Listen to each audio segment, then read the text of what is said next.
Xon deydi, san deydi, nimaga deydi. Короче, endi mitingni o'ziga qiziqlarda. Короче, u ham buni qanaqa bo'lar ekan, вообще zo'r bo'ladi, prosmotr ham dahshat bo'ladi, pul ham zo'r bo'ladi. Buni chertib ikkita uchtasini aytayapti-da u ham endi.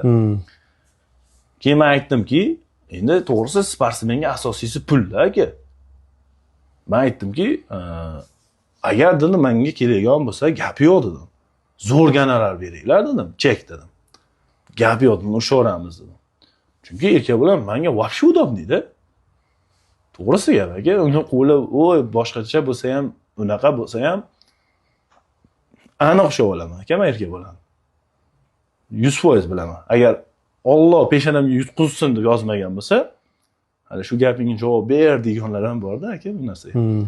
Lekin men ko'zim yetadi shu narsa. Endi sportsmen ko'raladi-ku, qaysi nimada ushlaysiz, qaysida nima qilasiz. Men shunda ko'ralaman. Erkak bilan urishishim kerak bo'lsa, aka, gazoy ham aka. Menga ham qiziq, aka, normalniy pul to'laydi. Yaktagonlik aka. Nimadirlik bo'lib olaman. To'g'risi. O'zbekistonda ham odamlar nimadirlar berib yuborsa kerak, erkak bilan tursa aka. Mashinami bilmayman, kreditga bo'lsa bo'ldi.